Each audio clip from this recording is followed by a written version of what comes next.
Some days you just can't get rid of a bomb.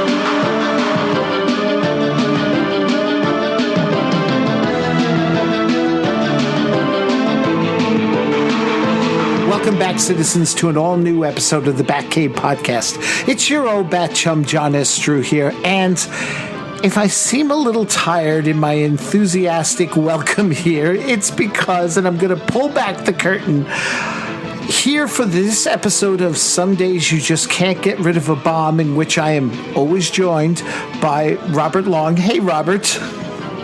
Hey, John. Curse you and curse this podcast. And the reason Robert is also in a bad mood is, pull back the curtain here, I lost the recording the first time around for our look at Alyas, Batman, and Robin. Now you might think, well, come on, you guys have fun talking about these movies even if they're bad. And it's like, yeah, we do. And we did the first time, and I'm sure we're going to have some laughs here. But this one really is a turkey. Come on. It's really bad. I just and I gotta say, it's sad because this movie does have some things that recommend it in terms of being a Batman parody, and there's even some interesting little things that, as I pointed out the first time around, I like the whole meta-ness of this movie in some respects, but it is nearly 2 hours long. It should have ended at two different points. It could have ended. Let me change my words. It could have ended at two different points. It should have ended at one. There. It should have ended after the opening credits. Yeah. So, folks, just to understand, this is what we call dedication to the craft when I managed to convince Robert to come back and do another recording. And we're doing it at the crack of dawn here on a Sunday morning to bring you this review of Alyas, Batman, and Robin, a movie that was released April 6th, 1991, 2 years after being made because of legal issues they had with DC and Warner, who at the time were being very judicious about the Batman property right after the release of the Michael Keaton film. And I thought it was interesting, though, that after 2 years, DC let them release it, though. Well, I got nothing on that other than, they probably thought, why waste money on something that we're just going to lose money on? Because, I don't know, how do you sue trash? Well, what I don't get also is that, I know they spent money on making this picture and all, but they actually went through 2 years of legal wrangling. The movie company, Regal, went through 2 years of this as well. And I can't imagine they had the kind of money Warner and DC had behind them. Oh, you haven't seen the Filipino Regal Tower down there? No, it was neck and neck against Warner Brothers. And as Robert is pointing out too, yes, this is another Filipino film, just like the first one we did, except this one is more musical oriented as well. There's quite a few music numbers that take place in the middle of the film, which is weird. At the beginning of the film, nothing. Towards the end, we get one music number, but in the middle, we're attacked like every other scene, a musical number. I kept looking for signs of Bollywood.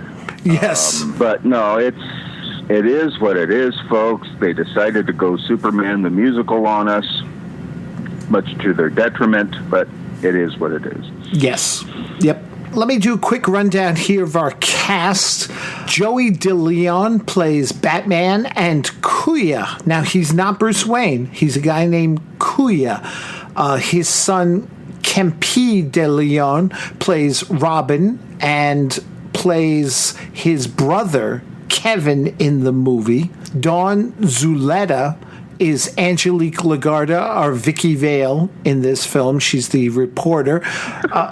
Yeah, well, she is. I mean, what else are you going to call her? Well, I call her Eye Candy, but that's just me. She's a very pretty woman. And since this second recording, between the first and second, when we announced we were going to be doing this review, I've started following her on Twitter. and it's following, folks, not stalking. You know, so. she is the best. She is the best thing of this whole thing. Yeah, I would agree. She's pretty. She can act. She's apparently blind because she falls in love with Batman.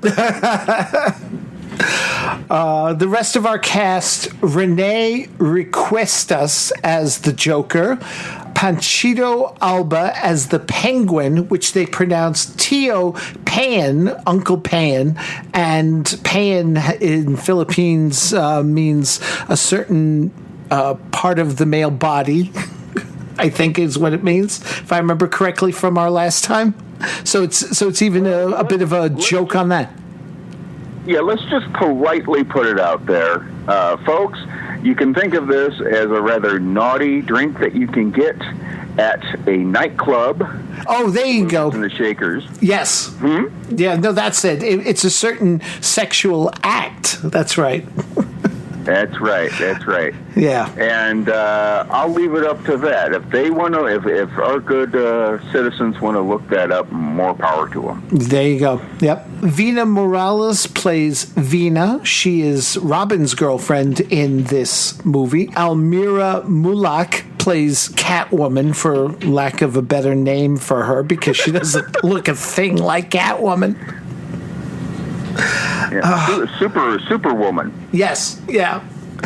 And then finally, and I'm not making this up, so please don't send me letters, Chinky Tan, Chinkee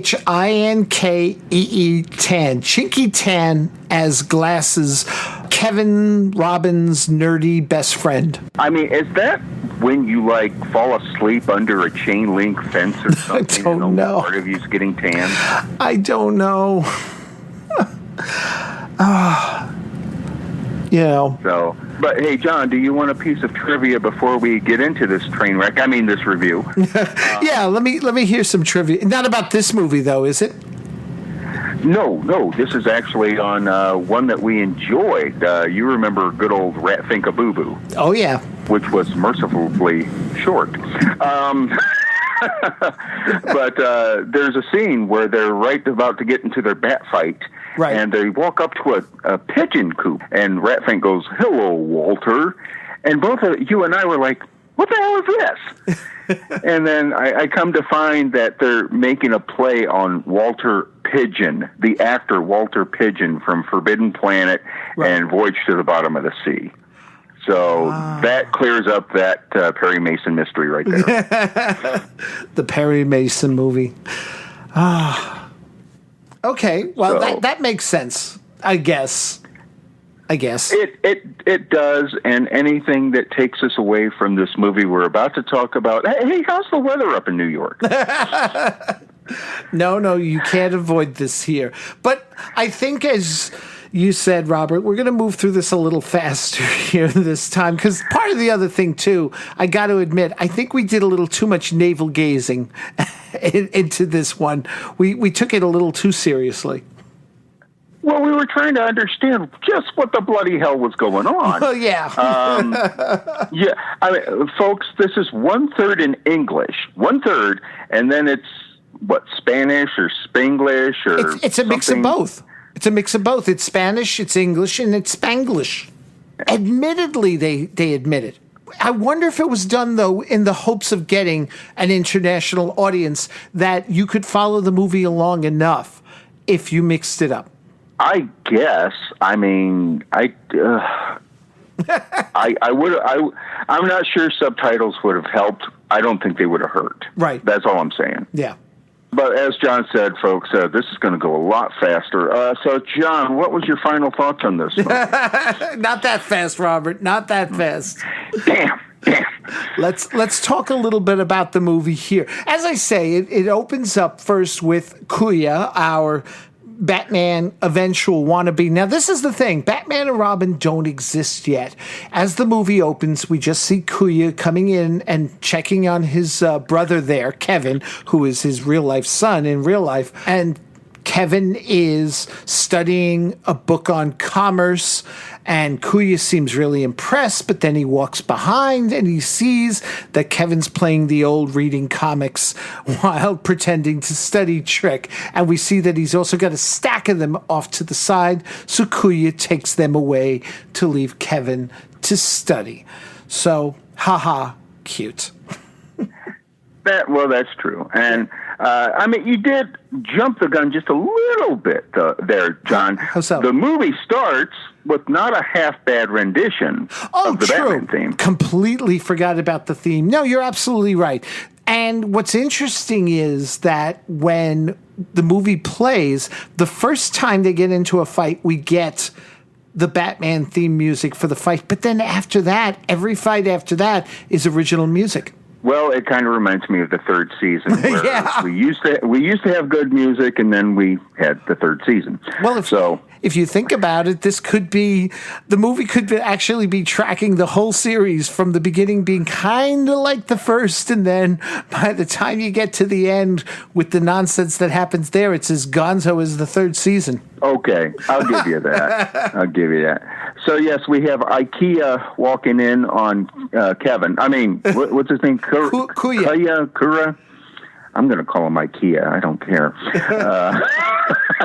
But, so they're walking into and this would have been a great spot for, like, a twofold kind of thing coming out from the book. Like, he's not looking at comics. He's looking at something else, but they didn't go that route. No, they didn't. No, because what they're trying to do is they're trying to establish that the comics are popular in this setting, because the next scene we get is, and I forget, you knew his name. I don't know if you remember it because you told me you don't even know his name. Joxon, that's it. Okay, we have this guy, Joxon, who is eventually going to become our Joker in the movie, and he's reading a Joker graphic novel or collection of Joker stories.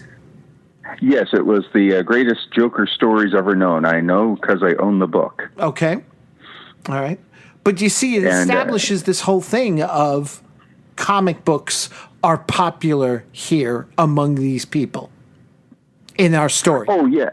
Everybody's crazy about him. Mm-hmm. And you're going to run into a crime lord that wants to become a comic book character. Right. But yeah, we're at a Filipino Catholic high school, I believe. Yeah, because they're all in uniform. Yeah, they're all in uniforms. All the girls are crazy for Kevin. And, Mrs. Kara must have had really fertile eggs to have two sons 20 years apart. But yeah, and Jackson, he's there reading the Joker thing, and he's laughing his head off, kind of Joker-like. And I believe he's kind of sweet on the girl that is sweet on Kevin. Yes, he's very sweet on Vina there. He sees her looking at a picture of Kevin, and she's crazy for him. She says, "Iba kasing appeal. Ibang klase kasi ang appeal ni Kevin eh. He's so handsome and oozing with sexiness. Besides, he's a #1 swimmer, hindi ba?" So Jackson, yeah. So Jackson offers her a picture of himself, and she makes fun of the picture from the looks of it, and then turns and makes fun of him again from the looks of it, because that's when she switches to Spanish Spanglish. Well, I'll give her this much. She's got good taste.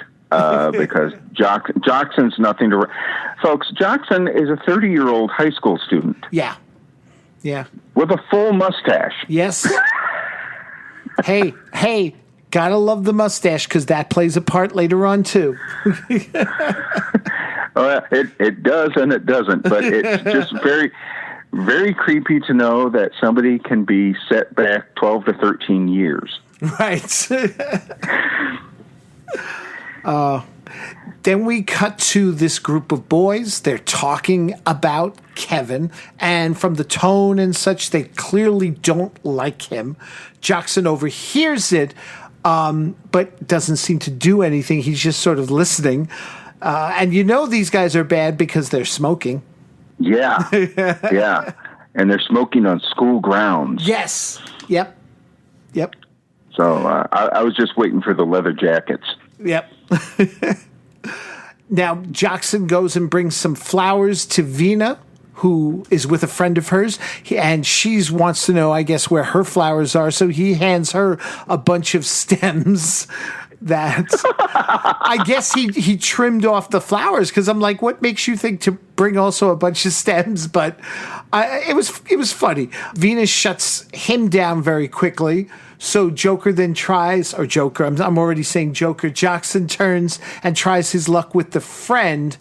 And it looks like she's trying to say something, because she tosses a coin at him or something and tries to do the whole buy yourself a clue joke. It looks that way to me. I would give you that's probably what's going on. It's like, here's a quarter, go buy a clue. And here again, we see the comics, because then we get Jackson talking to Kevin. Now, he doesn't say anything about the gang not liking Kevin and whatever plans they maybe have or anything like that, if they were planning. We don't know. Maybe they just don't like Kevin. But they start arguing over who is the better character, Robin or Joker. And it goes on for a couple of minutes. Yeah, and I just wish that I understood what the heck they were talking about. It might have been interesting. Well, it's in Spanish, and then every once in a while the word Robin got tossed out, and then every once in a while Jackson would throw out the word Joker. So I don't count that as English, John. But Jackson, he eventually gets peeved and says to Kevin, hey, respect your elders. I'm 12 years older than you. No, but anyway. We then cut to our group of bad boys who are now picking on Kevin's friend, Glasses. Kevin steps in and starts to beat up these guys until some bigger street guys, I'm assuming maybe even one of them is an older brother of one of the kids, because they seem to know each other. They step in and start to beat the crap out of Kevin and Glasses. Yep. Now, the defining mark about Glasses is that he wears a hearing aid, right? No. That's the interesting thing. They didn't play up or do anything in the way of trying to do the stereotypes with Glasses being nerdy, so he reads comics. I mean, yeah, eventually he's brought into the whole storyline. He's going to help Batman and Robin with the tech side of things, but they don't do that. Instead, it's the good-looking Kevin, the athlete, the one the girls all drool over, and he's enamored of Robin and reading comic books, which I thought was an interesting twist for back in 1989. Well, no, I mean, it's all right with the world. That's the way it should be, It should be now. Jock. Yeah, And, Glasses ends up being their Alfred, so to speak. Yes. Yeah, that's true. But it's very much what you said. It's like, it's like Glasses and Kevin go, hey, 2 against 5, odds in our favor. But all of a sudden, the extra stuntmen come in like they would come in on the Batman show, and obviously it's not so fair anymore. Yeah, they're eventually, though, the gang is chased off by what I guess are school officials. I can't really tell because they aren't really dressed like school officials. They look like they're just more kids almost, but they're not wearing uniforms. Well, I think one had a whistle, so okay. They're official. That's it. Here, you just run in there. Here's a whistle. Stop. Oh my God, we got to leave. This guy's got a whistle. Yeah. So. We then cut to the nurse's office where Vina is mad at Jackson because he didn't help Kevin. And Kevin and Jackson pick up their argument over Robert and Joker. And we get a moment of slapstickness as Glasses is freaking out over the treatment he's getting by the nurse. It looks like, if I remember correctly, his shirt was off when he sticks his head out from behind the curtain.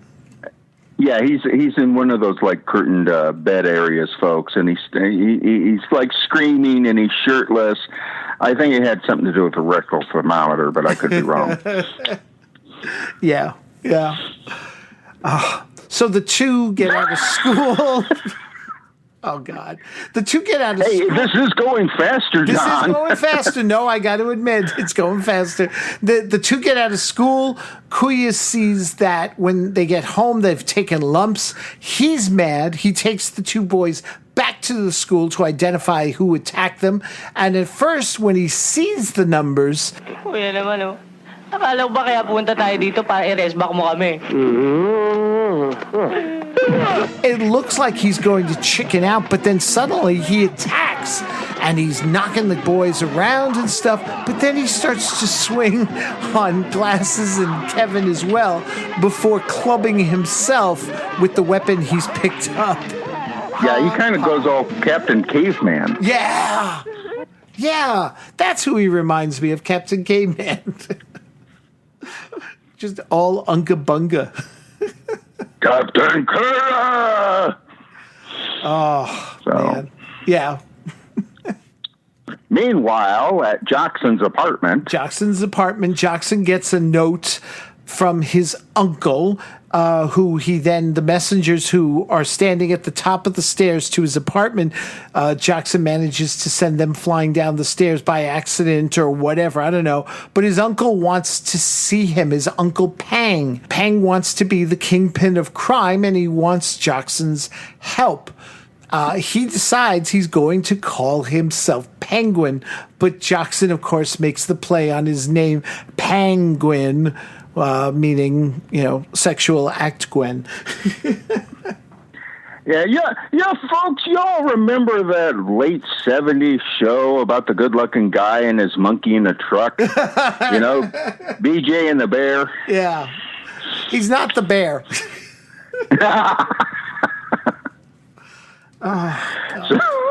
But now, here's the thing. I don't recall throughout the movie. I thought it was only Jackson Joker who was making that joke, because even the newspapers referred to him as Penguin correctly. Mm-hmm. Yeah. He could have a love-hate relationship with his uncle for all we know, like really sticking it to him. And the thing about Jackson is like, he can just leave his wife and his kids to go out and do this? Who's this, Jackson? Yeah. And what's he doing hitting on younger girls if he's already happily married, and for all we know, he's got grandkids coming? Well, wait a minute. Are you just saying this is a joke? Because I don't remember there being a woman and Yes, kids. I'm saying this. Okay. I'm saying this as a joke. I'm like, wait a minute. I don't recall them showing Jackson with a wife and kids. Well, that's why he hates homework, because he's got to go to work after school. That's the one thing they didn't get into, is the ramifications of Jackson missing school while he leads his life of crime. Well, how could it be any different? He's been there for 12 years. What are they going to do? Keep him back? Well, it's at this point here that Jackson decides to become the Joker after his favorite villain. The two set off robbing an armored car with a group of hired thugs. And I thought this was funny because the Penguin, actually, he does look the part, dressed up pretty well, except what is with that really small umbrella he's carrying around? Well, they were at a bar. He just nicked it out of a drink. I mean, it's not much bigger than that from the looks of it. God. No, it's about a quarter scale, folks. Right. It's or maybe even eighth scale. It's not a cocktail umbrella, but it's maybe like 2 or 3 times the size of one of those. And right. What the hell?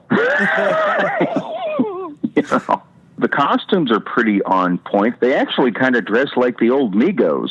Yeah, you were saying that. Yeah, they kind of do. Maybe that's where they took their cue from, was just look at the Megos and copy those. Although, wouldn't the Joker just be in one big unitard with just the shirt printed on? And as Cesar Romero, Jackson keeps his mustache. Now, at this point, he doesn't have the white makeup on. No, is that correct? That is correct. He hasn't done the white makeup. He's just dressed as Joker, but he hasn't ditched the mustache either. And he won't. But he also won't cover the darn thing up. No, that's the thing. When he does eventually put on the white face, he leaves the mustache sticking out. So at least Caesar had some sense.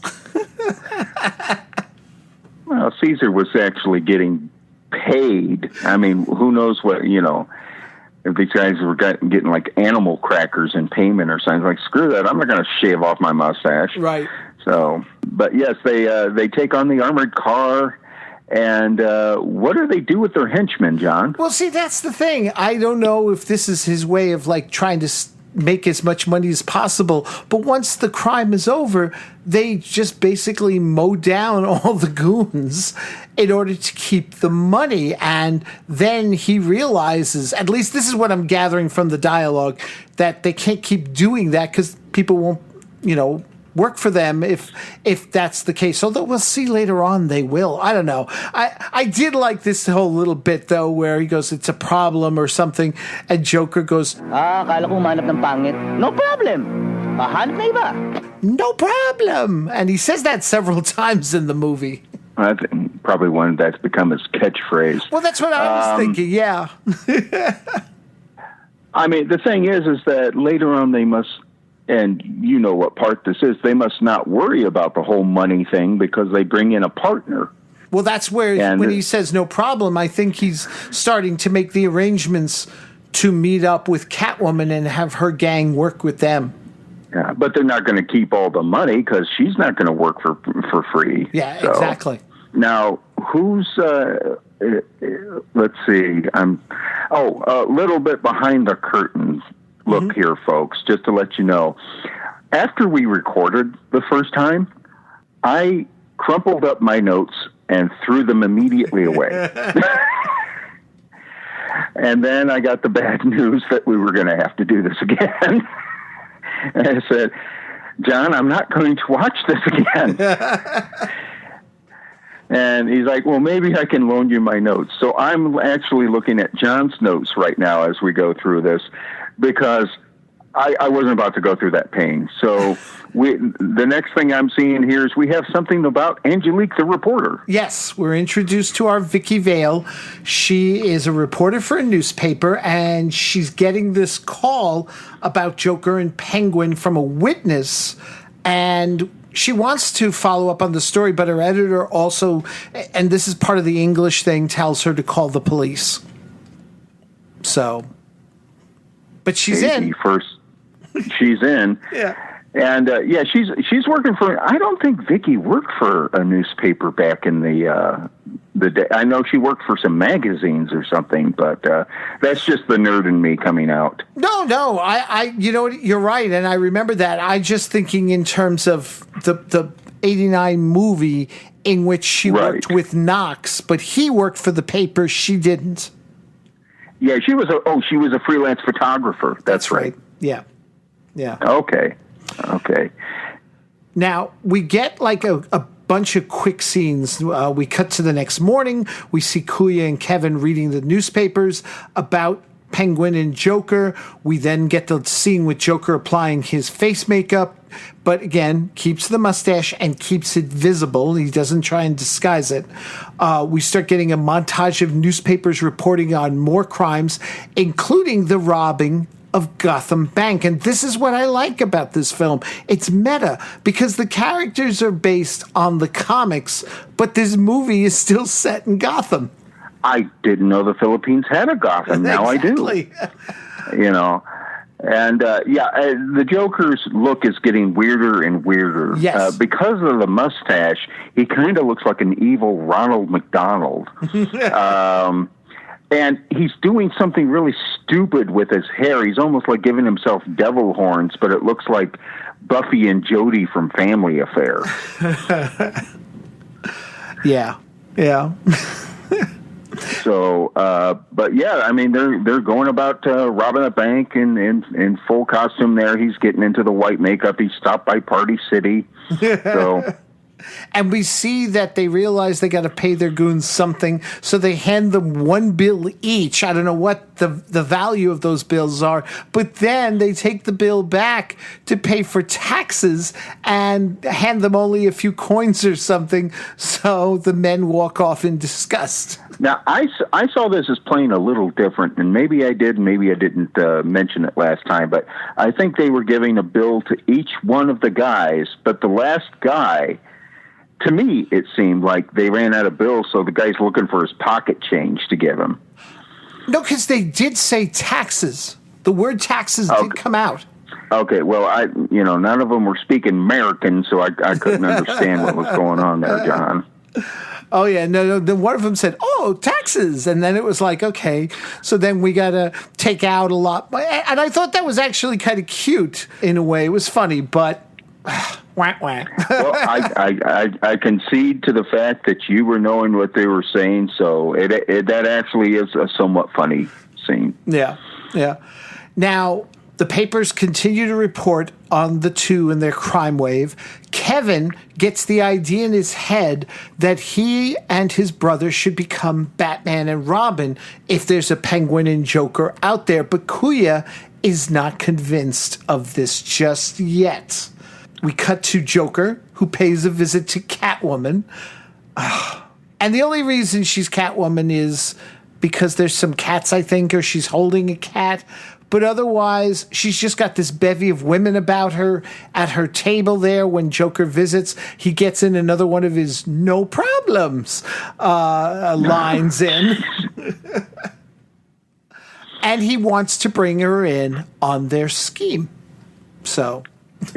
Yeah, effectively taking the takedown to 2/3 to 1/3 because they were too cheap to pay their henchmen. Yes, exactly. Well, they figure they pay 1/3 to, well, they say that's just it. I'm like thinking, how badly could it have been to pay out the henchmen? They still could have kept the majority. Yeah, that doesn't make sense. Yeah, no.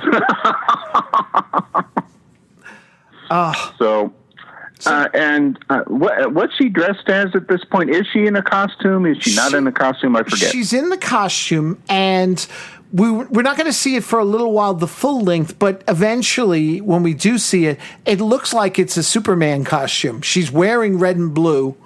She's got the blue length, but it's like a pantsuit Superman. From the Mary Tyler Moore collection. Right. With a cape. And one of those, domino masks like Black Canary wore in the Legends special back in 1978, 79. Okay. No, hold on. I've got to get some aspirin. Okay. Continue, John. Well, now the three rob a money exchange place with Joker getting in a knock-knock joke. Knock-knock? Who's there? This is who? This is a hold-up.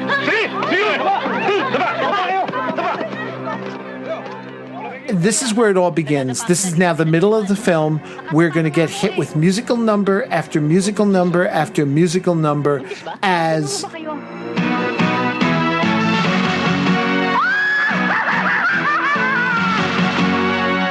Mr. Joker, I'm too fine. kami ay mga robber. Haven't you heard? Kami ay magnanakaw. Magsisigaw, Kami mga hold-upper. kaya kwitaw. Huwag kayong magsusumbong sa mga pulis at kayo ay bongbong. Kami ay mga bad boy. We're very bad. Ito naman ay baboy. Tarantado, Kami ay magkapartner. kahit saan. Kami ay magkalati. Na kriminal, Huwag kayong magsusumbong sa mga pulis at kayo ay bongbong. Call me Mr. Joker. I'm too fine. Kami ay mga robber. Haven't you heard? Kami ay magnanakaw. Magsisigaw, Kami mga hold-upper. kaya kwitaw. Huwag kayong magsusumbong sa mga pulis at kayo ay bongbong. Hoy my friends, taas ang kamay nyo. Stay firm na, lakas ang pera nyo. Hold up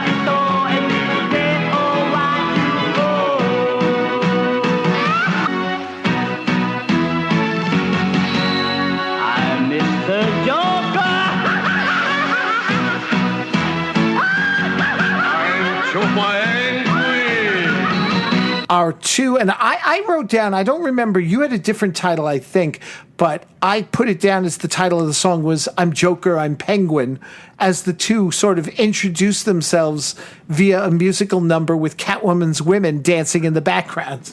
Well, I think what you told me the last time we did this was that I actually missed a scene. Oh, that's right. I got two scenes mixed up. Yes. Now, this money exchange, this is the Smith & Wesson dollar exchange. Is that where we're at? So I think that was it, yeah. I didn't write down the name, but yeah. No, it was such a play, and I'm like, somebody made this sign. This is so stupid. And I'll be honest, I don't know if there was two different songs or if this is where they're doing We Steal. No, I blocked it out of my mind. This isn't We Steal yet. No, we've still got a little ways to go to We Steal. No, we've got now to get to basically our Batman and Robin now, because I guess somewhere along the line, Kuya agrees. We don't see that agreement that he will be Batman, and Kevin brings glasses in, talking to him about the whole idea and how he needs his help. And again, we see how much of a fan Kevin is, our jock, our athlete, our swimmer. He's got, superhero posters all over his room. That's true. And something that we have not brought up to the good folks listening in to us, that we brought up the first time, is, folks, the first 25 minutes of this movie suck. By that I mean we get no action no Batman and Robin action whatsoever. Right. This takes place at the Catholic high school, and then it also takes place at the high school, and then it takes place at the high school. Yeah, basically.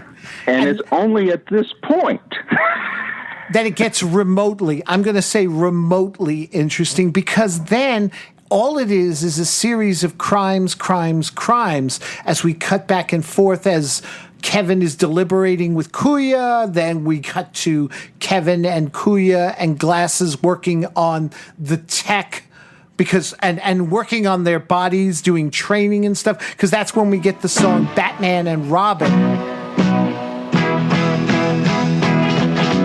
Do you still remember from your comic books Gotham City's dynamic duo? The Cape Crusader and the Wonder Boy, kalaban nila ang mga crews. Holy smokes, Batman and Robin, oh my God, Batman and Robin, praise the Lord, Batman and Robin, shoot na shoot, Batman and Robin, let's do Bruce Wayne now and Dick Grayson now, they are a part of me. Si Mr. Panic ay papel ni Batman, si Robin ay si Robin Hood.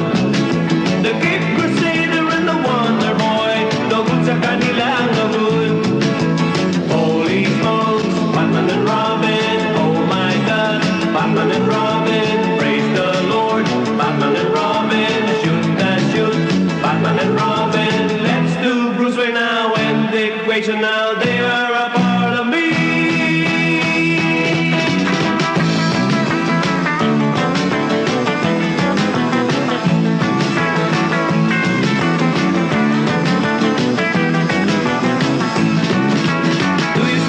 From your comic books, Gotham City's dynamic duo. The Cape Crusader and the Wonder Boy, kalaban nila ang mga crews. Holy smokes, Batman and Robin, oh my God, Batman and Robin, praise the Lord, Batman and Robin, shoot that shoot, Batman and Robin, let's do Bruce Wayne now and Dick Grayson now, they are a part of me.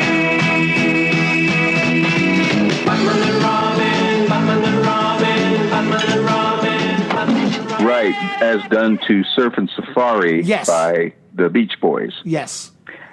Now, I know that it's in the script, John, but how the hell do you convince somebody, hey, let's dress up in our pajamas and go out and get shot at by crooks? What do you think, bud?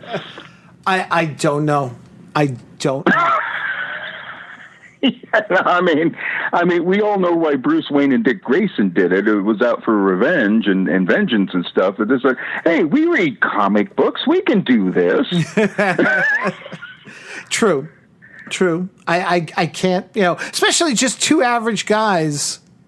And that's who they are. They're average. I mean, yeah, they're athletic. Even Kuya has, some fighting skills we can see in the course. Oh, I'm not going to say that these guys, they didn't know how to handle themselves. They obviously they handle it better than I would. So you don't want to go out with me and be Batman and Robin? Talk to me 25 years ago, John, when I was in shape, and then we'll talk about it. Kuya does not look like he's in that great a shape either, though. He's at least got a flat stomach. For a guy in his early 40s at that time, it could have been a lot worse. He could have been dealing with a beer keg stomach there, which would have been. Let's put it this way: he does not do the suit justice like Adam did. Yeah. But yeah, so what, we get a back and forth here? Is that what's going on? We get the montage and we get the montage. Like I said, we get the montage. It's back and forth, and the back and forth. Like I said, we get a bunch of scenes of them robbing places. They rob a jewelry store, and at that particular scene, Angelique, sees them and stuff, but they all disappear in a puff of smoke. Then we see them robbing a bank, and that's where we get the song "We Steal," and that's where we get the full-length look at Catwoman's Superman costume.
Walang titinag.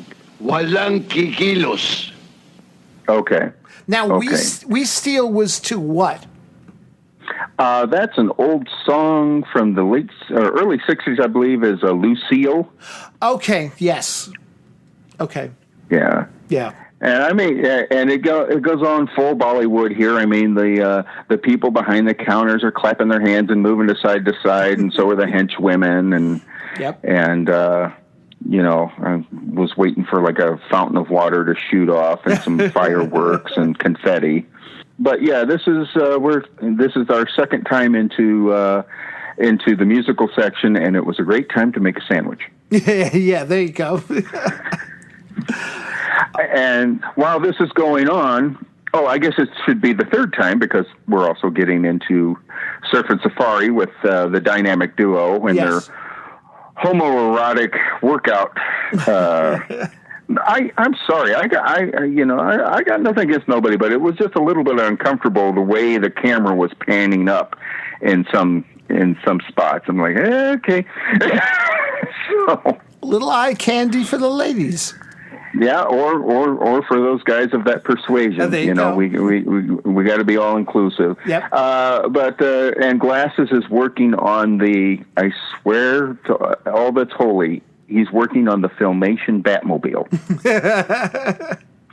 That wasn't the Mego Batmobile? No. I give Mego more credit than that. Sorry, Dan. No, it is very reminiscent of the Filmation style Batmobile from the late 60s. Right. And, they're doing the comedy of Glasses gets his hand stuck in the hood when it's getting slammed down. And oh, yeah. You got to have the montage there. And when we get to see the completed Batcave, you don't realize it at first. We'll see it later, but it's in their garage, which is why it actually looks like a 1/8 scale version of the Dalek set from the Doctor Who movie of the 60s. Now, that's just plain insulting to the Dalek set. No, and Kevin is showing his brother around the Bat computer, which has no buttons. Nope. It's basically a light up whack-a-mole game. Yep. With a big blackboard on top of it, which is supposed to be, I guess, like a screen of the city. Yeah, they're loose with no markings. They're obviously robbing at this inky void, Caped Crusader. And it is tied, their Bat computer, I guess, into police headquarters because they get alerts about crimes happening, including the one they get for the armored car robbery that is taking place. So they decide now's the time to make their debut, and they change into their costumes. Yeah. And again, it looks very much like Mego. Well, with one exception. And what would that exception be? The logo on Robin's chest. Oh, yes. Yeah. He had a different kind of R. Like hey, what is that? Regal Films, Robin? Yeah. And he just shrugs. It's cute. It's a nice in-joke. Oh, yeah. Very, very, very meta. It's so Mego because Batman's cowl is just straight sky blue. Yeah. I mean, really. Just like the old Megos were. Mm-hmm. And it's so tight that his face is just getting pushed out of where the cowl section of it is. And he looks like a puffer fish. Yeah. Okay, so they take off in the Batmobile and pull up to the armored car, and this bat fight breaks out. Walang iya ka. Viva Films to ah. Ba't Regal yan? Nabilin na. Lagyan na machete.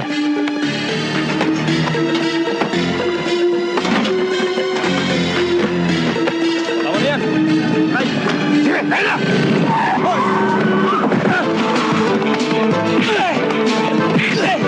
Now, this is where I was a little disappointed. Robin does very well. He's taking out guys left and right.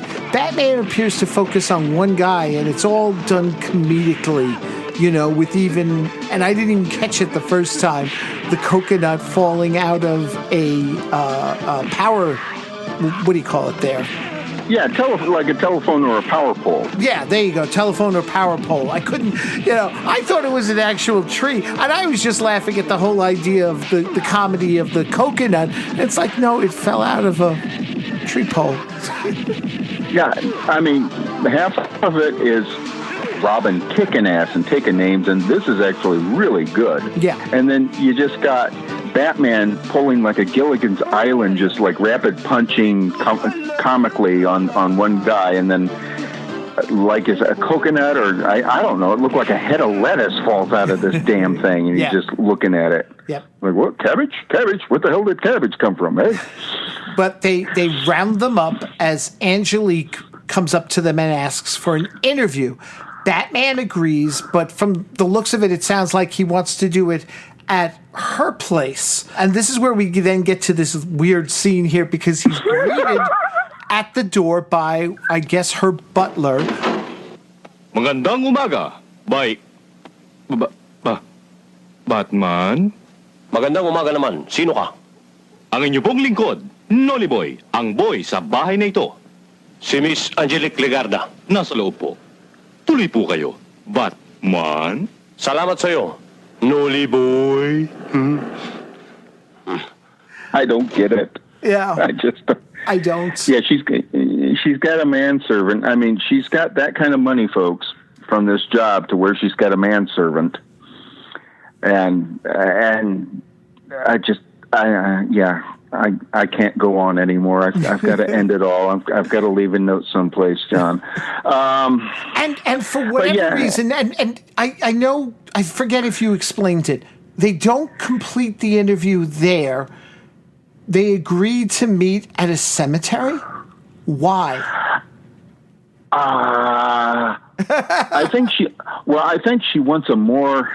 And I'm just blue skying right now, folks. I think she wants a more in-depth interview.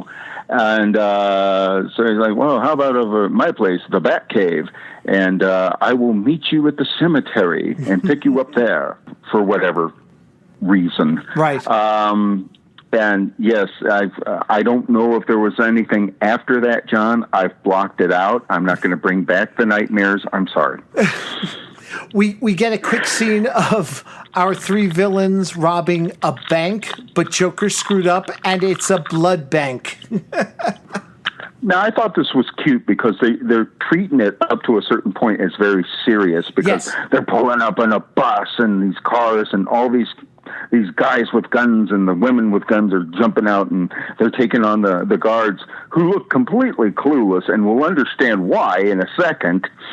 Right. You know, as they go in to rob this bank, and then it's just another like Gilligan scene of, oh, what, you idiot! And we see Catwoman in a new gold outfit.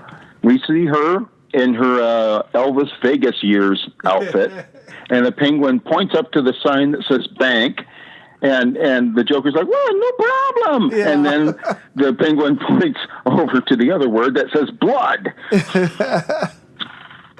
Yeah. Oh, man. We cut to Angelique, and she's walking, by the cemetery. She's startled by Batman, and she tells him she wants to be the first to write about the nation's top crime fighters. And I'm like, how did they quickly get to this point? Because they haven't caught our three villains yet who are on this ridiculous crime spree, as we can see.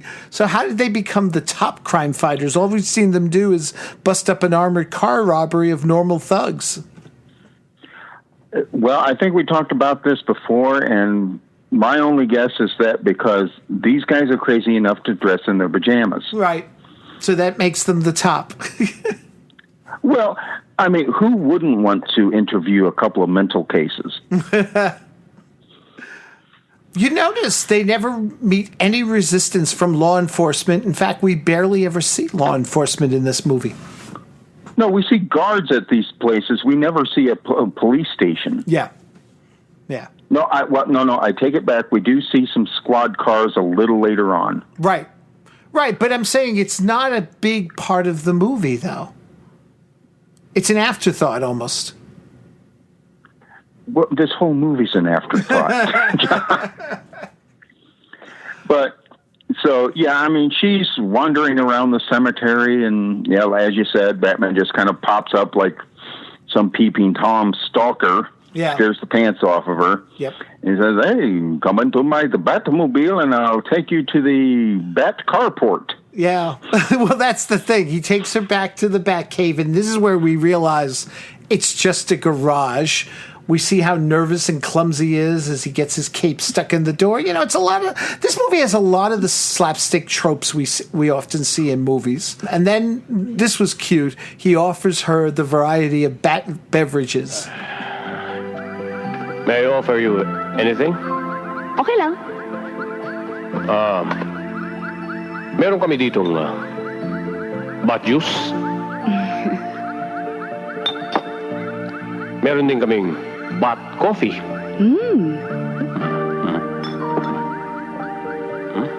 Bat milk. Bat tea. O kaya ay salabat. Magbabati na lang ako. Ang sarap pala magbati. Masarap talaga yan. So, pwede ko na ba umpisa ng interview? Shoot. May papakiusap sana ako sa'yo. Ano yun? May I know who I'm talking to? Ha? Pwede mo bang hubarin? Uy, naku! Hindi yan! Yung mask! Mask? I'm sorry, Miss Ligarda. Hindi pa siguro panahon. Darating din siguro ang tamang panahon at makikilala mo ang tunay kong pagkatao.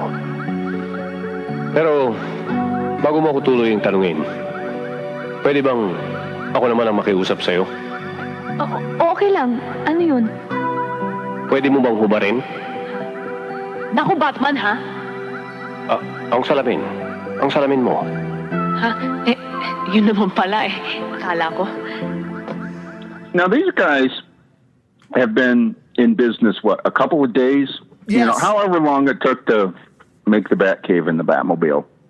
So, a week. And they've already got branding? Yeah. Yeah. You know. Now, to me, the coolest thing of this whole thing was the opening sliding doors on the Batcave. Yes. Yep.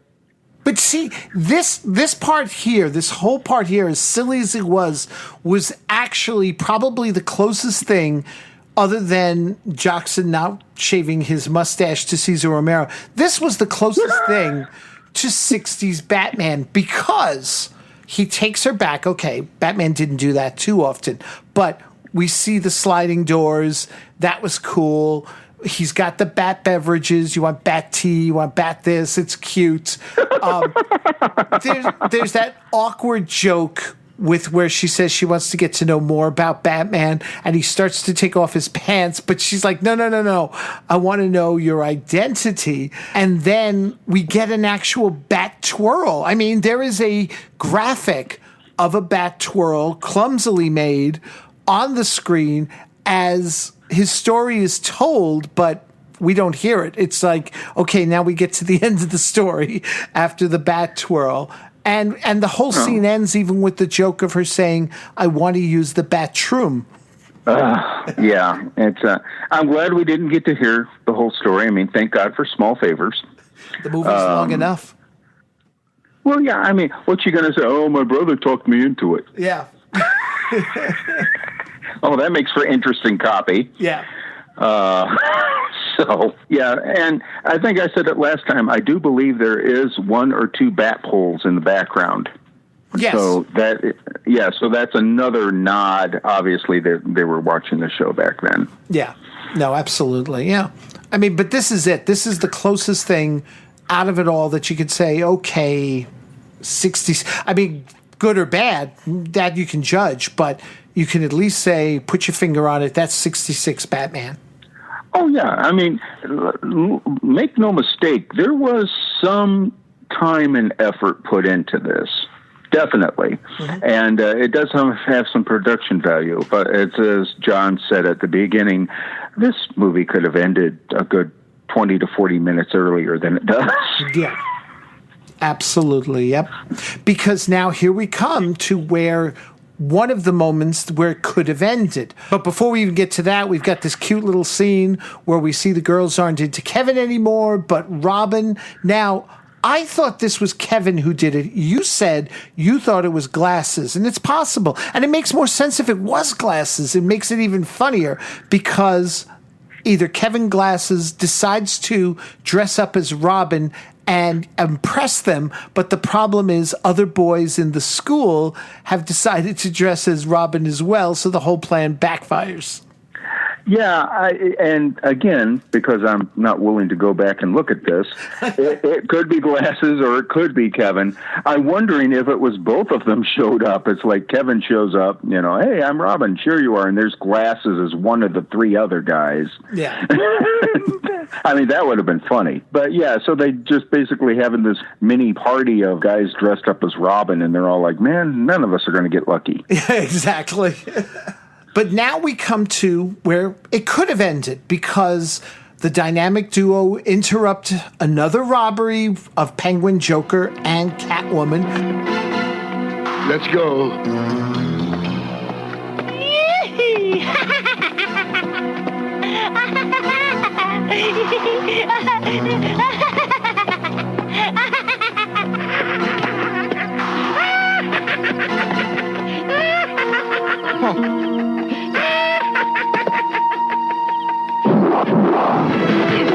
That fight breaks out, and this time Batman's even being more effective. He's not as comical, save for when he starts fighting Catwoman.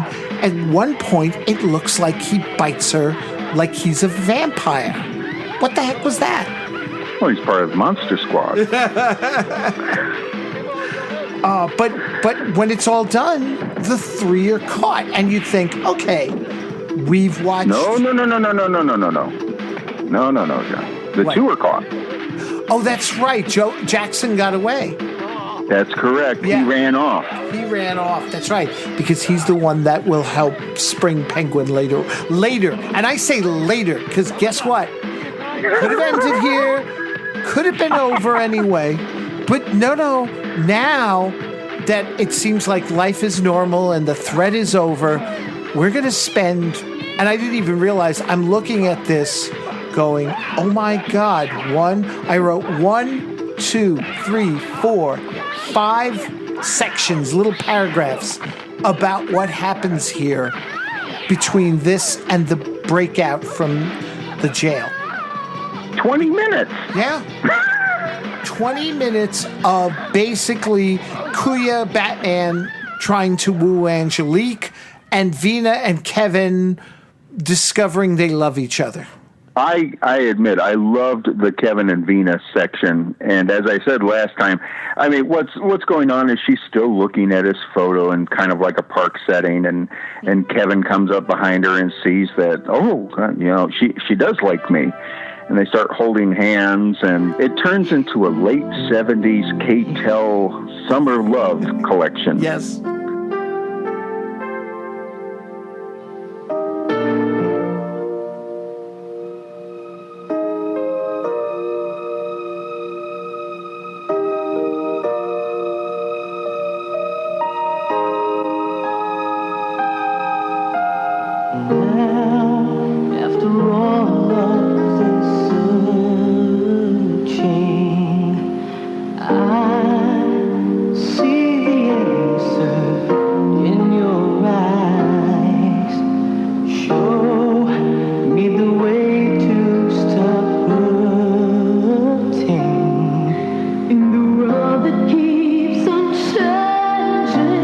Love's been known to disappear.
Mattel presents Neil Sedaka, and they break into song.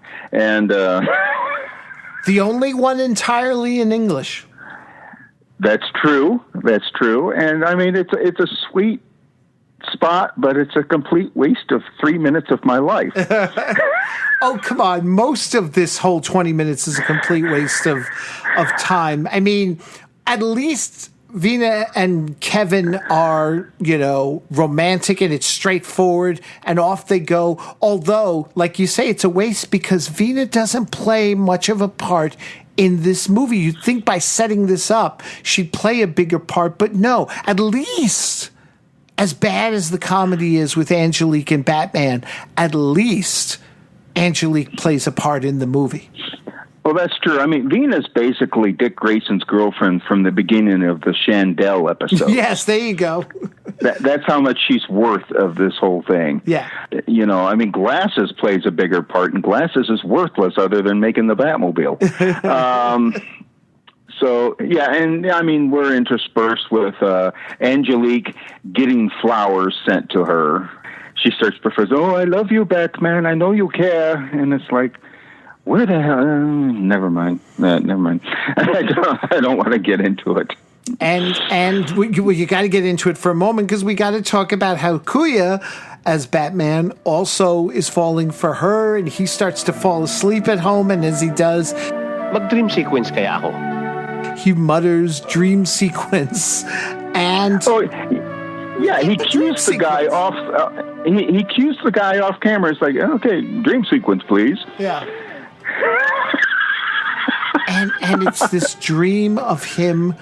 He's dreaming of Angelique swimming in a pool with other women about. She's approached by a group of men who grab her and try to take her away. She fights them off, has her bathing suit, her bikini top ripped off. So she runs behind these bushes. Kuya shows up with a domino mask like Robin's, and a fight breaks out. He takes out the men. The mask falls off. Kuya doesn't want her to see him, so he reaches around. He manages to pick up her bra and use it as a mask, and she in turn covers herself with his... I guess he's got that big of a head, because I know she covers her chest with his mask. Yeah, and obviously, because it's a domino mask, there's some fabric missing. Yes. And some things poking out. I can't imagine what. Yeah. Now, the visual effect of him wearing the bikini top was funny. Yeah.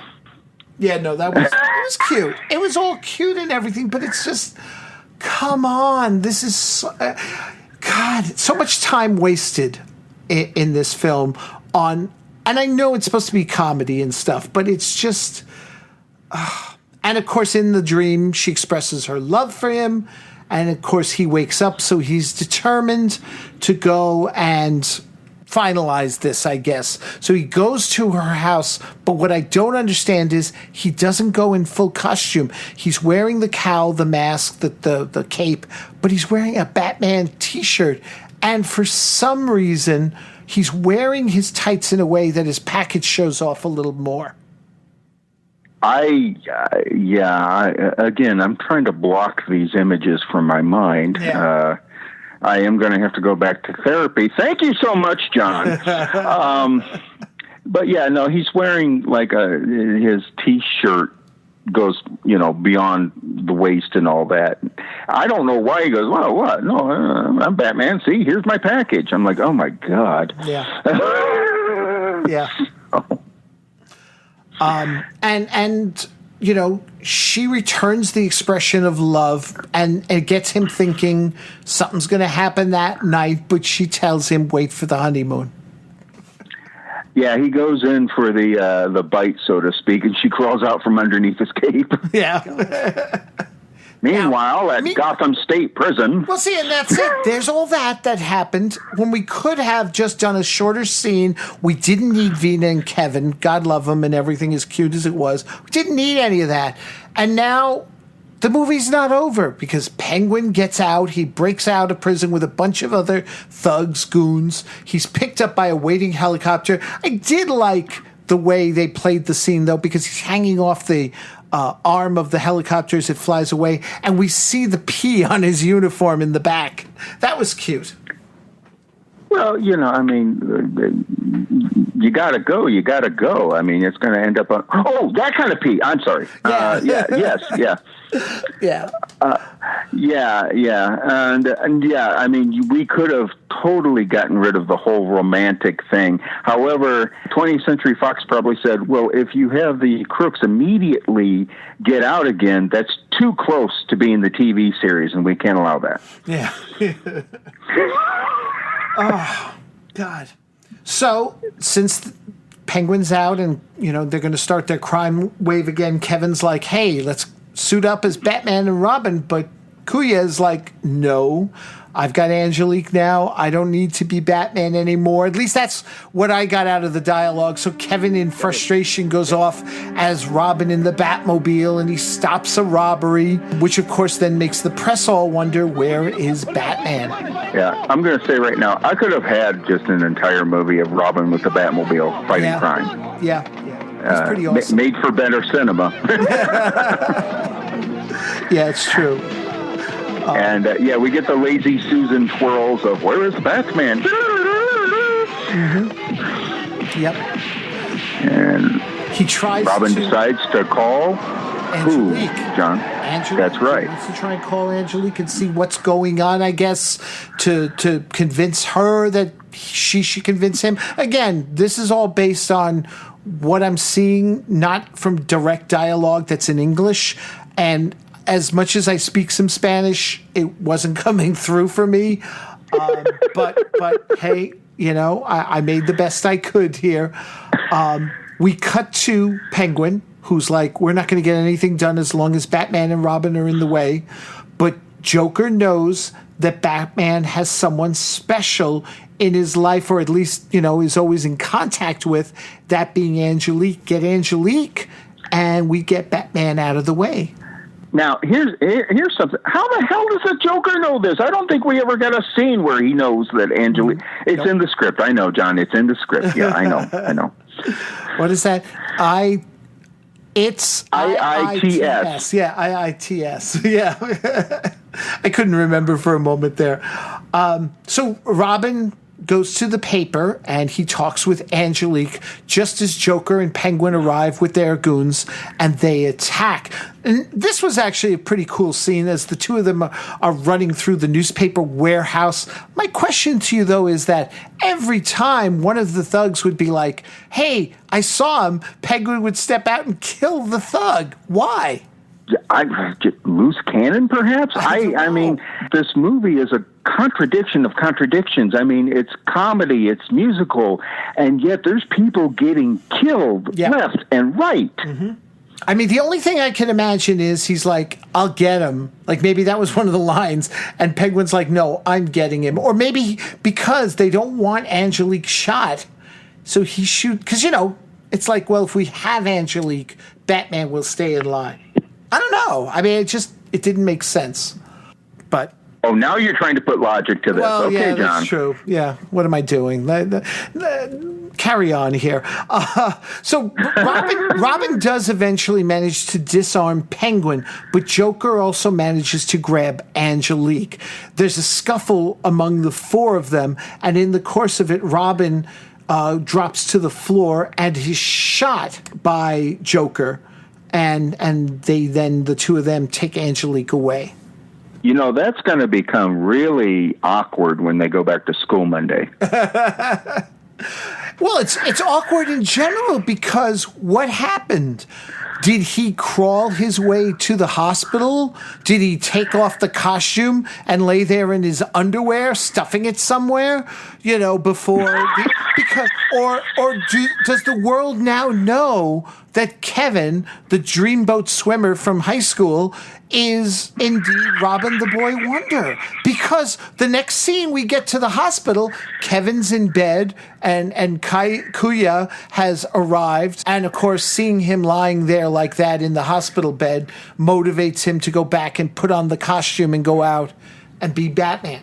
Yes, he's going to get vengeance for his much, much, much, much younger brother. Yes. Much younger. Much younger. He could almost be a son to him.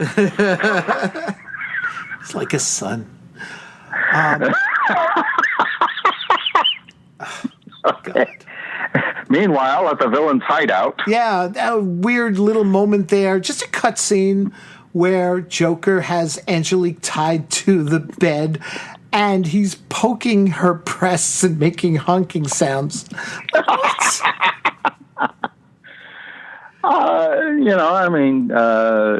That's something that the TV show could have been improved with. Yeah.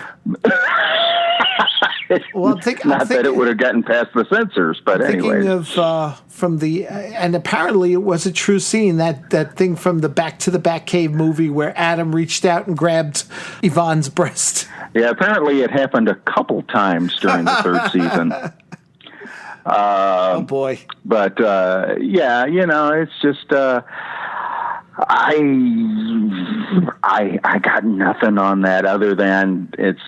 Okay, let's show what a menace he is, and let's show what a creep he is. Yeah. But hey, we got that in the first 5 minutes when he was a 30-year-old guy hitting on high school students. He's acting. He's a high school student. Yeah, he's acting. Right. Yeah. Okay. Okay. Yeah, like all those 30-something-year-old teenagers from like the lives of Dobie Gillis or whatever from the early 60s. There you go. Yeesh. Now, Vina and Glasses visit Kevin, and Glasses tells him that Kuya has gone out as Batman, so Kevin's like, I got to go after him, and he gets himself up as much as everybody's, arguing, no, stay. He gets up and he's like, I'm going to go join him.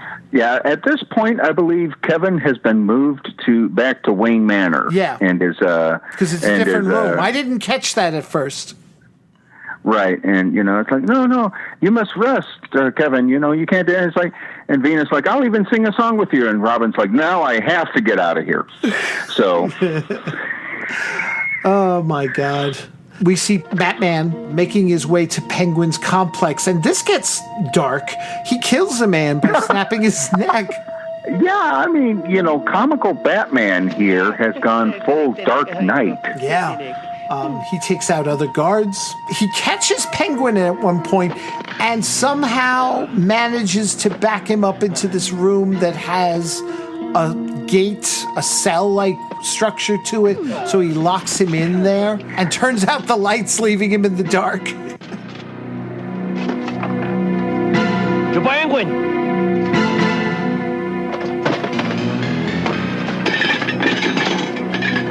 Huwag kang lalapit, Batman. Huwag kang lalapit. Masasaktan ka. Babatuin ka ng payong. Okay. Hindi ako lalapit. Ka.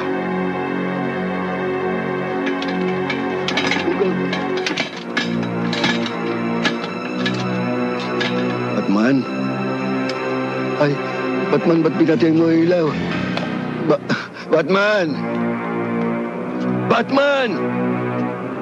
Bumalik ka rito! Tado! Buksan mo ang pinto! Takot ako sa dilim eh! It's the Penguin's office where he's always talking to the Joker, and he's like, stay away from me, Batman. You can't get me in here. And Batman's like, yeah, you're right, I can't. And he locks the door and he turns off the light. Oh, boy. He gets into a fight with Joker and knocks him out, and Robin arrives, and even despite his injuries, he's able to take on 3 guys. Yeah. I mean, that bullet must not have done too much damage to him. Yeah. And Batman actually gets into the act and does a little bit of acrobatics here. Yes, yeah, but of course, also being a comedy movie, we sort of have to have a moment of him worrying about his bat ears. Are they still pointy? Well, he did hurt himself while he hurt the other 2, because they all slam into like dining room chairs, and they're all doing the do I still have my devil horns? Yes, they're still there. Yeah. So now the police arrive, take Penguin, Joker, and the gang away. Joker, mga panak, mga pulis, mga nanang, mga tatang. Bawa na kayo. Batman? Robin! my heroes. Now, okay, here's the second time the movie could have and should have ended. This is it. This should have been it. Because what happens after this is third season crazy. I mean, it does have some cool elements this last, I don't know, 3 hours of the movie. What cool elements? No. Yeah, no.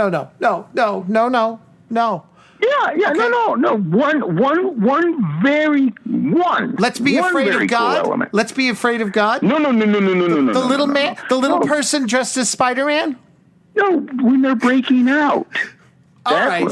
I guess. I mean, because they're sharing a cell, and Joker has this pick that he uses to rip the toilet out from the floor, giving them a means of escape. And yes, coming out of the end of the sewer there, the line, that's pretty cool. But is it worth then what follows? Oh, I didn't say it was worth it. I just said it was a cool scene. No, none of this.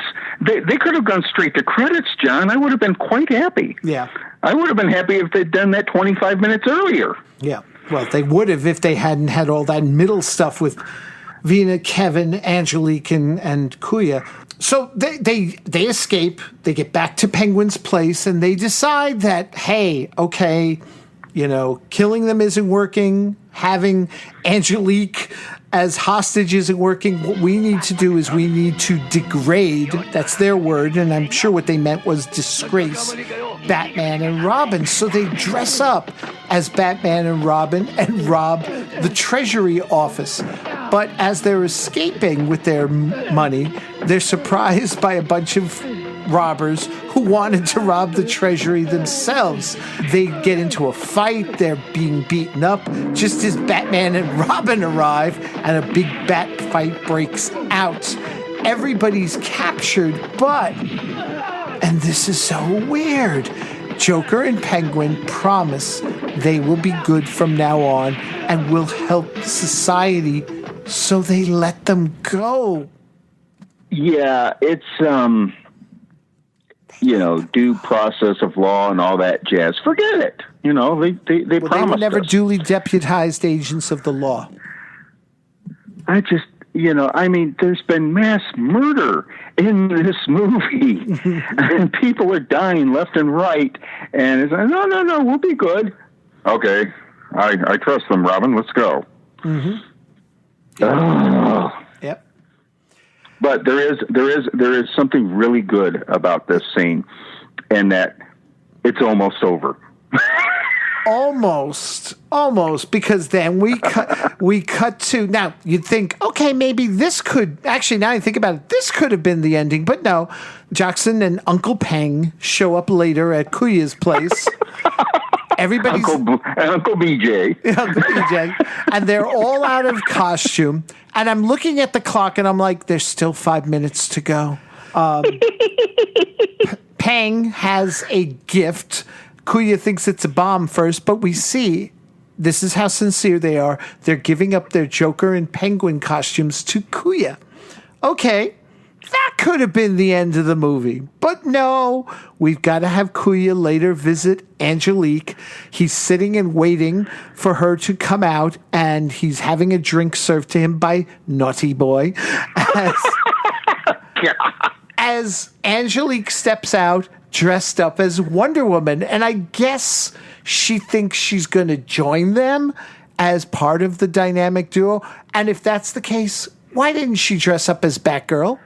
I just think that it goes to show where their date's going to go that night, if you know what I mean, John. Maybe, and I think maybe you that's do. it. Maybe that's it. Maybe I'm just being too much of a nerd and not really reading into this the way it should. Because Kuya definitely looks happy seeing her dressed like that.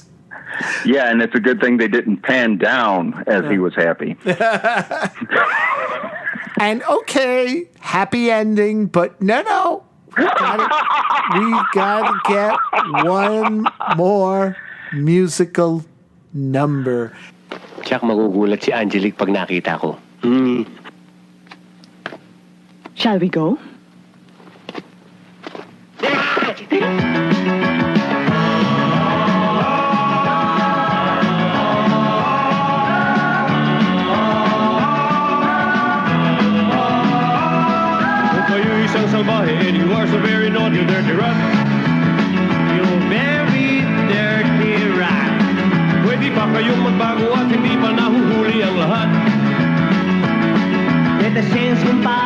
word needs now is not your rap. Let's be good na brat. Let us not be bad. Let's be good na farts. Let's be afraid of God. Let's believe in love. Kung kayo'y may kasalanan, madalas na magwalak at magkalat. Ang dali-daling mag-sorry at ang pilit pagkatapos ang sarap. Let us change compare what the world is now is not your rat. Let's be good na brat. Let us not be bad. That's better. Let's be good na parts. Let's be afraid of God. Let's believe in love. As Kuya and Kevin, not exactly dressed in their Batman and Robin outfits because he's got a baseball cap on and everything, they sing this song. I think it's called Let's Believe in Love. Let's believe in love, let's be afraid of God, sung to Let's Go to the Hop. Yes. And they're dancing they're dancing with Superman. They're dancing with someone who looks like Zorro. They've got a little person dressed up as Spider-Man, and they're all swinging their hips and just dancing. And yeah, let's be afraid of God, they're saying. Oh my God. Yeah, this is happening in some Filipino suburb out on the street. Yes. Yep. I mean, and they have Wonder Woman in the background. We don't even know if it's Angelique. No, we don't. No, because she's in the background. She's like, you'd think she'd be dancing alongside them. Yeah, she was the third wheel or fifth wheel or whatever the hell you want to call her in this movie. Yeah. So why didn't she take front and center? But yeah, so mercifully, it's over at this point. I kept waiting for the end credit scene to ruin my life, but there wasn't one. I was disappointed there wasn't a mid-end credit scene to set up for the sequel. Only you would have been disappointed by this, John. To set up for the sequel that never happened. Because they were planning a sequel. I said it before earlier. I'll say it again. Thank God for small favors. Yep, there you go. Oh, God. Well, we did it a little faster this time. Oh, we did it much faster. Yeah. Because we were stuck in a loop on the whole high school thing there at the beginning because it would not end. Yeah. All right, so I think it's a safe bet to ask then, as we usually do, Nora Clavicle or this. Oh, what do you think, John? Yeah, I mean definitely Nora Clavicle. I got nothing against Barbara Rush. I think she's a fine actress, and that episode was crap, but I'd watch that 5 times before I'll ever watch this again. Someday I will come back to this movie because, as I said, and I pointed them out, there are little moments that made me smile, that made me laugh, but yeah, I mean, we were talking before the show about ranking these movies and stuff. This one is right down there at the bottom of the list with The Wild, Wild World of Batwoman. It's just terrible. Yeah, and you did make a good argument that at least this has got more in common with Batman. So yeah maybe it is at number 5, and Wild, Wild World of Batwoman is number 6. But when you revisit it, John, don't call me. All right, I won't. I won't even email you and go, guess what I'm watching. No, I mean, yeah, and I'm going to have to go out for painkiller. No, I mean, if you wanna torture Jim or Dan or somebody else, by all means. I think I don't know if they could handle it the way you and I do. Oh, like I don't have the scars. I mean, this is the second time for this. That's true. I think if we'd had to do second time for Wild, Wild World of Batwoman, John. It's like you've been whipped, you remember the pain and everything, and then you kind of waddle up and go, do it again. Yeah, I usually have to pay for this. Oh, yeah. Just do it more. So, oh, man. Anyways, that's my S&M B&D appointment for the week, ladies and gentlemen. I've got to take a while to heal, but yes, I would definitely. This is definitely near the bottom of the barrel, and Nora clavicle is nowhere near as painful. Yeah, as no, this. I agree. All right, so before we wrap up things here, I just wanted to touch base with you on how things are going over in the Facebook group, because you're taking a little bit of a hiatus and accepting new members. Yeah, and it's I'm going to have to see if, and this is going to seem rude, but I don't mean to be. I'm going to have to see if there's a setting in there that just says, not taking members presently, because I'm constant. I mean, God love them. I'm getting people that want every day to join the group. I'm just right at this point a little busy. Mm-hmm. And as you know, I do go through and kind of see if people are real Batman fans or if they're not, before I let them in. I mean, I could have thousands of people on there, John, but I don't. See, that's what I like about your group, because you do vet. Because a lot of these groups, I see it, they're either people who don't understand this is a 66 group, and they're posting pictures of Christopher Nolan's Batman. And it's like, stop. That's, unless you can bring in a good reason why and explain it, there is no reason that should be done. Or you've got those who are, I know this isn't Batman related, but, and they're putting a picture of George Reeves' Superman or something, and it's like, no. Or even better than all the Ray-Ban ads that I see in a lot of these groups. Ugh. Oh yeah. Well, to give you an example, ladies and gentlemen, and I got a lot of likes on it, but I still had to get rid of it, is somebody had posted a photo of Adam from an early Gunsmokes episode on the page.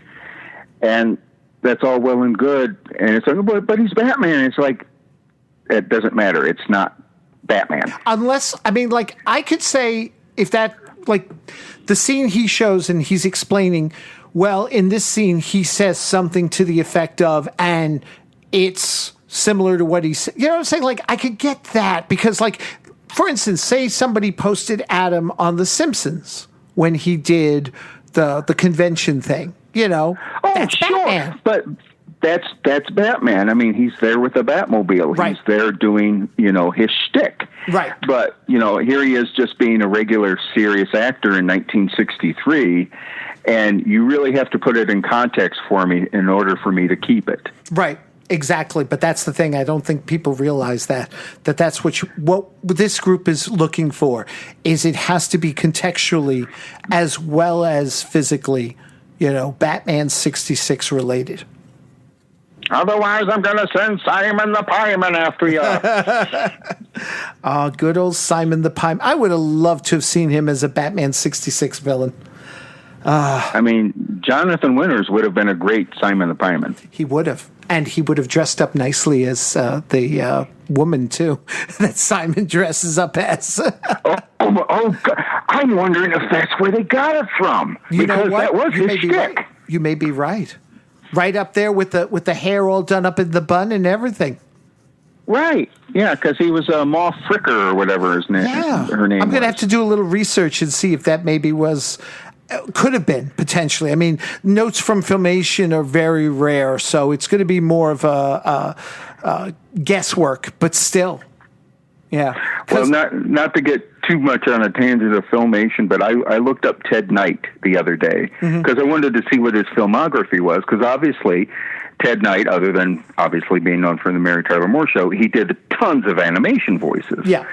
And it's always so funny to me to see what a vast career so many people have had up till the point where they get famous. Right. And then their credits dwindle out. Yeah. It's true. So it's true. But God love him for all the stuff that he did for Filmation and beyond. So exactly. And folks, don't forget, check him out if you haven't. The entire run of the Filmation 68 cartoon series is now available for review in the feed here or over at thebatcavepodcast.com. And very shortly, myself and Joe Stuber of Comic Book Central Podcast will be getting together to start discussing the 77 Filmation series. It's going to be a different sort of animal to take on compared to 68 because there's so much going against it, even with Adam and Bert doing the voices. No violence, bat mites. Well, I'll give you a clue, people, as to why it's so bad. All I wanted to do was hell. Yeah. Yeah, I know. But ladies and gentlemen, I'll say this about John. John is a fantastic podcaster. I mean, he's very devoted to the 1966 Batman. He covers the comic books. He covers. He's doing the serials now that had influence on the show. Oh, yeah.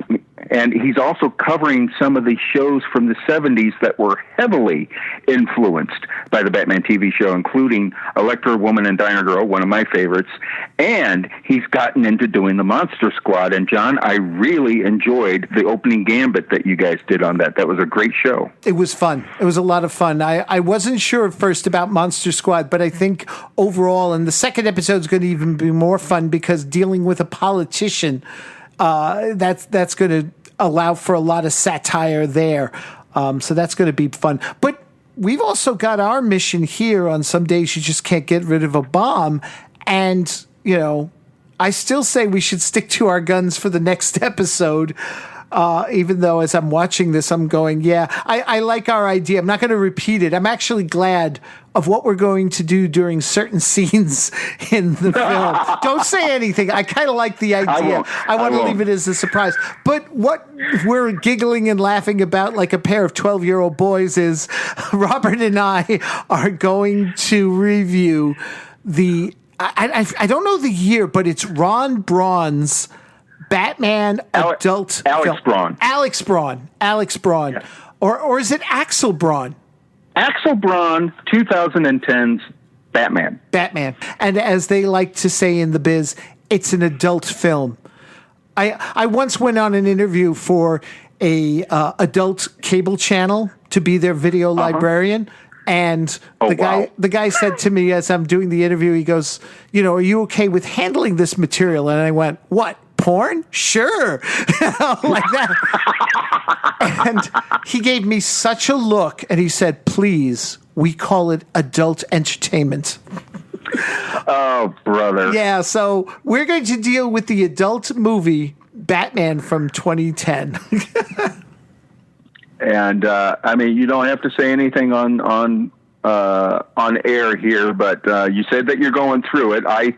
I have to watch it again myself just so I can make notes. I do remember quite a bit of it, but I will tell you, we will approach it in a clean way, folks. Trust me. This is something you can enjoy listening to, and who knows, maybe it might inspire some of you to find the PG-13 or R-rated version.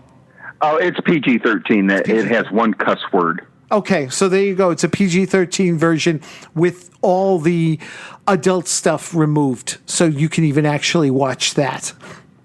Now, this is news to me. We were going to go through incredible detail. No. You came up with a brilliant idea in our last recording. Which I won't say. Yeah, I don't say it now because I on how we're going to handle the adult material. I loved it. So we'll yeah. And I think you'll appreciate it too, folks. So stay tuned for that. Stay tuned for all the great shows we've got here on the Batcave podcast coming up, including, and I've started the talks with people here, including Robert, we're going to be getting into the 70s Legends of the Superheroes specials very soon. So stay tuned for all that. And thank you once again for listening. Until next time, Robert, citizens, take care, everybody. Thanks, John. Thanks, people. Thanks for listening, chums. I don't have a bat phone, but you can contact the Batcave podcast through its Facebook page, Twitter, email at thebatcavepodcast@gmail.com. Subscribe to the podcast via Libsyn.com. That's LIBSYN.com. Or through iTunes. The Batcave podcast is part of a series of pop culture podcasts from the Chronic Rift Network. Find them at chronicrift.com. So until next time, citizens, same bat time, same Batcave podcast. You are so very naughty, dirty rat. Pwede ba kayong magbago at hindi pa nahuhuli ang lahat? Let us change, kumpare, what the world needs now is love your rat. Kung kayo'y may kasalanan, madalas na magwalak at magkalat. Ang dali-daling mag-sorry at ang piling pagkatapos ang sarap. Let us change, kumpare, what the world needs now is love your rat. Let's be good na brad.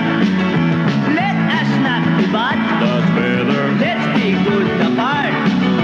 Let's be afraid of God. Let's believe in love.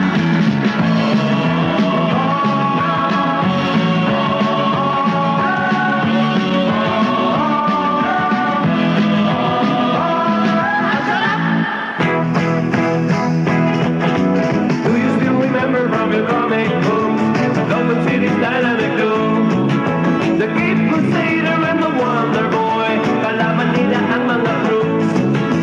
Holy smokes, Batman and Robin, oh my God, Batman and Robin, praise the Lord, Batman and Robin, shoot na shoot, Batman and Robin, let's do Bruce Wayne now.